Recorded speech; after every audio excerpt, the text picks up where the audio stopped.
যত মানুষ আপনার সাথে চলতে লেগে আপনার সাথে অন্যায় করেছে, আপনি সবকে মাফ করে দেন। এটা আল্লাহর আদেশ। এইখানে আর একটা জরুরি কথা আপনাকে, এ বাচ্চা বসো,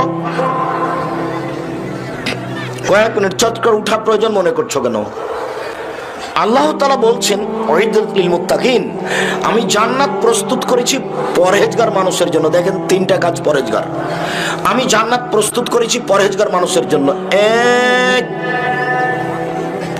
আল্লাযীনা ইউনফিকুনা ফিস সাররাই ওয়াদ দাররাই ওয়াল কাযিমিনাল গায়জ ওয়াল আফিনা আনিন নাস। সচ্ছল হলেও দান করে, অসচ্ছল হলেও দান করে। টাকা বেশি থাকলে বেশি করে, টাকা কম থাকলে কম করে। এই লোকের জন্য আমি জান্নাত প্রস্তুত করেছি। দুই, আল কাযিমিনাল গায়জ, রাগকে থামাতে পারে। রাগকে থামাতে পারে যে আমি আল্লাহ তার জন্য জান্নাত প্রস্তুত করেছি।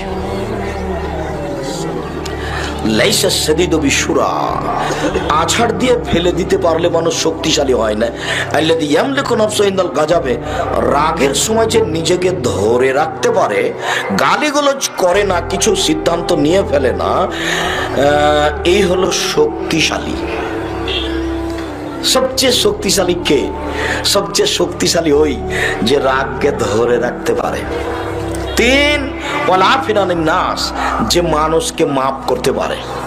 অধীনস্থ কর্মচারী, স্ত্রী ভুল করলে মাফ করতে পারে যে আমি তার জন্য জান্নাত প্রস্তুত করেছি। মনে থাকবে কিনা? তিনটা কাজ করে যে আমি আল্লাহ তাদের জন্য জান্নাত প্রস্তুত করেছি। এক, ধনী গরিব যে অবস্থায় হোক দান করতে পারে। দুই, রাগকে থামাতে পারে। তিন, মানুষকে মাফ করতে পারে। আমি আল্লাহ তার জন্য জান্নাত প্রস্তুত করেছি। মনে থাকবে না মনে হয়? দেন তো, নিজে নিজে বলেন তো দেখি। এই ছেলে তুমি বলো তো।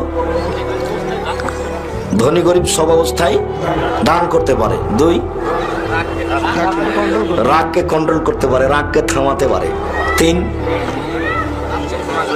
মানুষকে মাফ করতে পারে। ভুল করেছে মাফ করেছে। যে একটা লোক সমাজে দাঁড়িয়ে বলছে আমার ভুল হয়েছে মাফ কর, আর একজন লাভ দিয়ে উঠে বলছে তো দাঁত হয়ে দেবো, কিসের ভুল?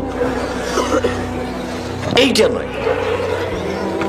আমি তো অনেক ছেলে লালন পালন করি, ছেলে মেয়ে লালন পালন করি। ছেলেরা যখন ওইখানে দাঁড়িয়ে বলে ওস্তাজি ভুল হয়েছে, তখন আচ্ছা ঠিক আছে দেখি তো পরে কি করছো, এই ভুলটা আমি দেখি তোমার। ওই আমাকে পাশে আসা লাগে না, ওইখানে থাকলাম বলে আচ্ছা ঠিক আছে দেখি এরপরে তুমি কি করো। এটা তো তুমি নিজে বললাম।